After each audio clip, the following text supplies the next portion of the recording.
Thank you very much, Wendell. Ladies and gentlemen, all children who have been following us somewhere along the way, hopefully. At this time of day, after 2 days of what we've been through, I think a bar stool is a useful location from which to speak to you. Not because of the drinking that would go by the bar, but because they are three-legged stools. And we in CARICOM, at the level of the heads of CARICOM, very frequently talk about the three pillars of CARICOM. And over the years, this CARICOM, which has been with us for a long time, these three pillars have appeared and have been used as a point of departure. And they were human social development, which is the overriding purpose, economics and trade, where we frequently meet to discuss these matters, sometimes contentiously, and of course, CARICOM as a diplomatic body is engaged continuously in foreign policy coordination for the nations of the CARICOM. So these three pillars were there from the origin. They served us well all along the way. But at the time when this stool was built, what brought us here in the last 48 hours was not the urgent, fierce priority that we have been addressing yesterday and today. The recent addition to the stool, so it's now a four-legged stool, is security. Because I don't know that there's anybody within the CARICOM today, and those who pay attention to us, even from the outside, who would not conclude that our security is a major priority, and in some instances, the lack thereof is a crisis. Safety and security at the community level, at the national level, and now at the regional level, is such a priority that it equates to be added to the three pillars as a fourth pillar, requiring the kinds of attention that we have given it in the last 2 days, these 2 days. Cynically, it has been said that this was going to be a waste of time. It was a waste of time. But of course, I had a leader, political leader, who in moments like this used to always say, those who speak like that, they have to say something. So that is their something. But for those of you who took the time out to come to this venue and participate, and for those who followed us outside of this venue, at home and abroad, you would have seen the immense value of this gathering and the presentations by those who lead us along the way. And as the lead head of the CARICOM on this particularly troubling matter, I would say that yesterday and today's proceedings were beyond my own expectation. And I want to thank a whole group of people. Those who supported me in the cabinet when the idea was floated, those who supported at the CARICOM caucus in Bahamas, where I may tell you, between the meeting in Bahamas and the dispensing of these services here, the CARICOM Secretariat and the local organizing team for this conference did a marvelous job, and I want to thank them. As a matter of fact, I don't want to say this tongue-in-cheek, but it may be that when we tell our people to do things under pressure, they perform better. Because if this meeting was organized over a longer period of time, there might have been more opportunities for failure. Thank you all for a magnificent performance. Thank you. And that includes the hotel and the staff, Amanda and her team, the technical team, and I must say, the media, for the significant coverage that you have taken and given on this matter. But this is not the end. It is not. It might be the end of the beginning, but it's not the beginning of the end. This process is going to have to continue until safety and security are restored to the people of the Caribbean. Have to be. Many of our presenters and those we quoted who went before us identified that it's not going to be an overnight thing. There's no magic switch. It has to be a committed engagement requiring deconstruction and reconstruction. We are being asked to review how we live, how we do business, talk firmly to our friends, and take responsibility at the personal and the national level. That's what's happening. We've also been asked to receive criticism. Those of us who have responsibility, whether we are in the parliament, in the judiciary, in the police service, in the homes, that shared responsibility, because we all have to be engaged.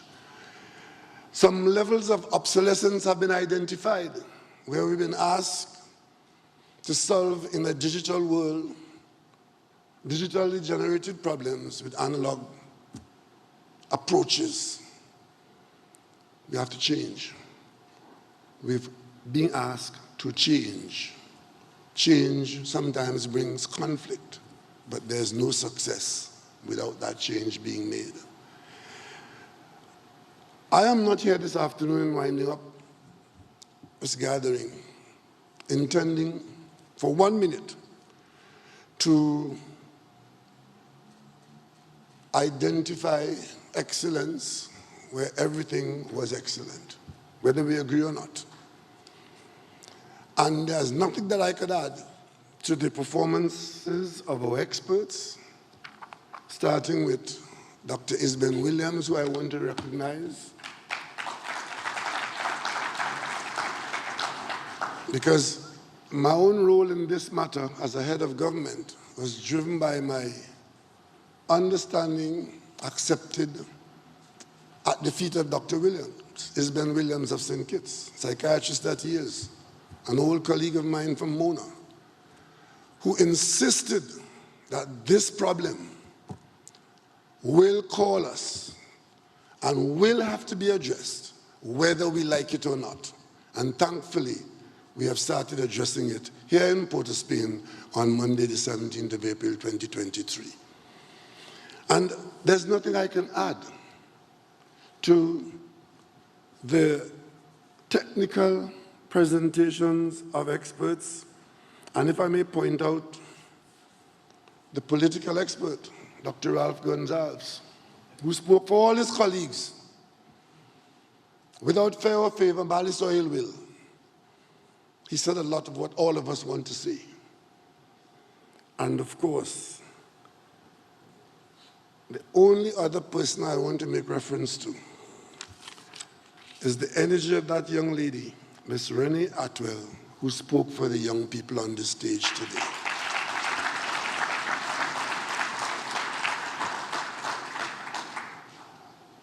Safety and security, without them, nothing else matters.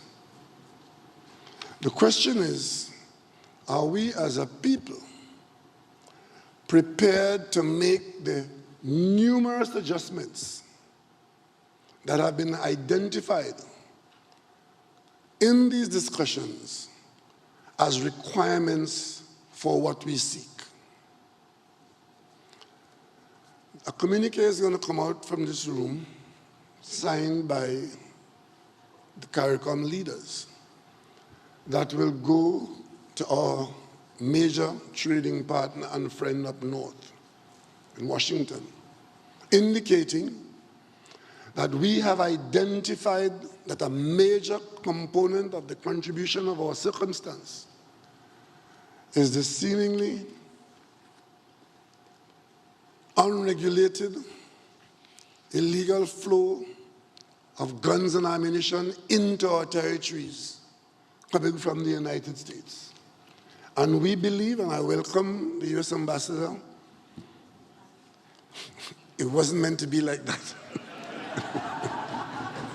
I just saw the person sitting there, looked in the direction, and realized that we were talking to the emissary of the United States. Welcome to the gathering. And this is the point at which I wanted to say, the US had a calamity like this at one time. When cocaine started to flood the United States streets, started out in the homes of wealthy people in Hollywood, they say, but eventually it became a street drug in America with all kinds of consequences. And the sellers and preparers of those products started using our territory to poison American children and American communities. And the government of the United States from then till now, even now, still fighting that. Drug war it is called. And the territories of the Caribbean were affected by the trade. But because much of that goods is going up north into the United States, we could easily have said, it's not our business, let it go. We have the authority in these territories to say, make it legal. But we said no. We would fight the trade, and it came with guns and ammunition. Some of the guns remain in our territories and started being used against our population by the criminal element. But we stood and we fought the drug war with the United States to prevent drugs from going to the United States. And we attempted, with various levels of success, to prevent our territories and our infrastructure and our people from assisting in that program. That was our contribution in on drugs. But our people got a love for guns. A lot of our people here now either want a gun, either legal or illegal. And the guns started to do to us what the powder was doing to the United States. Today, we are saying to the United States, the same way we fought with you to prevent the powder from going up north to poison your community, we want you to fight with us to prevent the guns and ammunition from coming into our territories.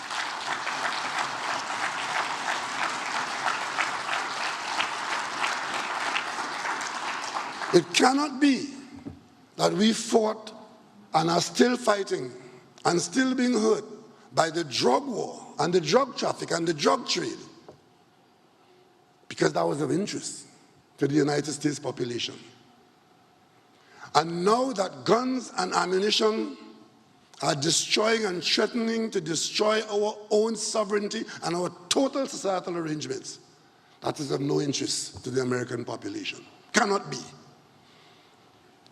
We would want an equivalent recognition, as confirmed by the meeting here yesterday and today, and by the communique which we will release, that the Caribbean nations of CARICOM and our neighbors, not just CARICOM, the Caribbean people, we want a greater effort in preventing the manufacturers of these killing machines and projectiles from having the profit-making outcome that is killing our people and destroying our society. We want the guns and ammunition stopped. And we will take equivalent action in our country for that which slips through. But we want to see the borders, both there and here,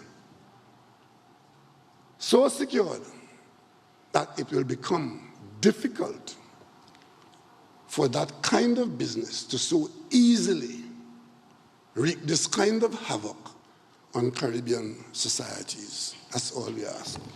That letter will go to Washington. And I have every confidence that the United States President and his administration will understand the pain that we are feeling and we're backing it up with evidence and solid information that this threat is not just real, it is being experienced, not as a threat alone, but enough of it has already been experienced. These little islands in the Caribbean cannot sustain for much longer the death rate and the economic destruction that this wanton use of arms and ammunition is wreaking on us. CARICOM heads are agreeing today to take a decision, as we have done, to ban the use and presence of assault weapons in the civilian population of our nations.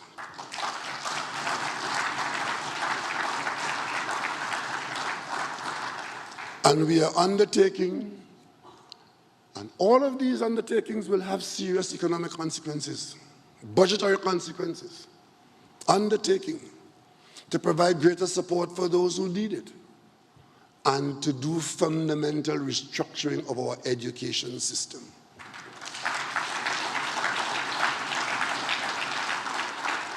So we are prepared to do what has to be done. Unfortunately, we can't count on everybody in the region to join in. But they'll come along, as David Rudder says, they will come along too eventually. But change is not always embraced by even those who accept that change is required, change for the better, because it's opportunity for some and it's death for others. But if we are worthy of the name of leader, and leadership is what is required of us, then by God we will lead and stand the consequences in the face of the population. We cannot continue like this.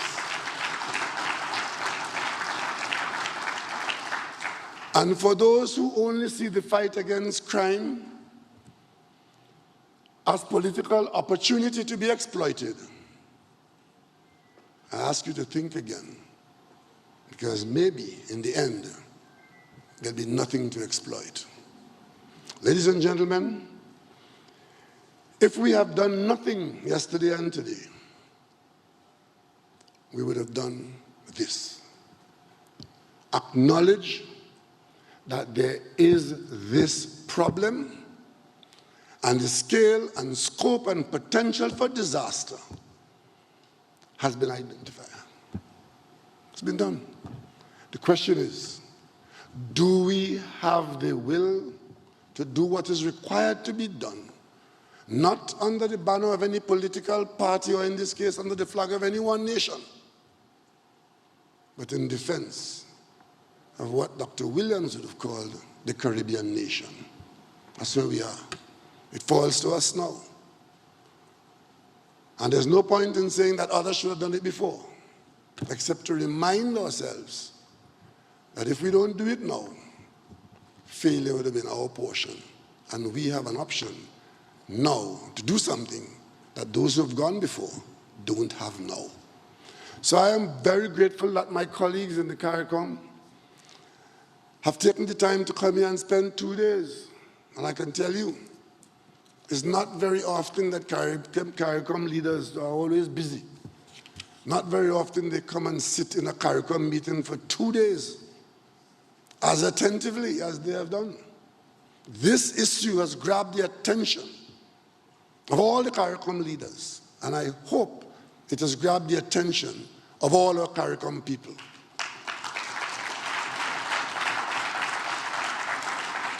Because this is not just my fight as Prime Minister of Trinidad and Tobago.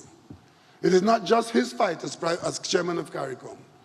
This fight to survive in this era where our young men get rank based on what heat they're carrying, what pistol they own, what access they have, and all that flows from that. How many child mothers they have, how they fund it, and how some people get rich. Because if you don't believe it, look in it and you see now that for some people in this disaster, crime pays. Crime pays. Some of the decisions that we have taken along humanitarian lines are in themselves part of the problem and will be part of the tool that will be used against us. You've heard people raise on this stage a whole question about bail for murder. I can raise this evening the recent addition of cash bail, where the man inside could tell his friend outside to find the cash by committing more crime with a gun. So, actions and reactions we're dealing with all the time. But there are certain things that we have to do, and the time to begin to do them was yesterday. But yesterday is no longer available to us. So we take now going forward. Thank you all very much for your contributions, for your interest in our interests, particularly when you can be encouraged to spend your time elsewhere. I would like to let you know that going forward, the government of Trinidad and Tobago will extract from the commitments we made here the work that is required to be done to amend, to adjust, to create the necessary policies, and to make the changes that we are called upon to make. One of the things that we have agreed to do here in this gathering is to set about to use the mechanism of model legislation, where the CARICOM Secretariat, with the involvement of the Attorneys General of our territories, will assist in drafting a suite of model legislation to deal with certain aspects of what we have discussed here. And instead of each territory trying to make its own model and designing it as a new model, that we use the model that we have agreed to be presented to us from CARICOM. And once we agree that the model is sufficiently constructed to our liking and get approval, then we'll undertake to enact that model across the CARICOM so we get some harmonization of legislation with respect to crime and criminality. That is no guarantee of success. Because if in the various territories there are opposition parties who believe in holding on to the prospect of opportunity to remove the government and not provide the legislative support to make the change that the model legislation is requiring, we're back to square one. And the question is that what leadership is about? If that is what leadership is about, we will fail. If, on the other hand, that the wider national interest as required by the CARICOM, that can move the parliaments of our nations to enact legislation without that kind of approach, then in short order, we can make the necessary legislative changes that would give us a fighting chance, as identified by those who spoke on the stage here these 2 days, that these changes are required. We will determine who is who and who is for who when we get to that point, but we'll cross those bridges when we get to them. As Prime Minister of Trinidad and Tobago, I want to give the assurance that the team that I lead, we are prepared to work with any and everybody in the interests of all the people of Trinidad and Tobago. I thank you.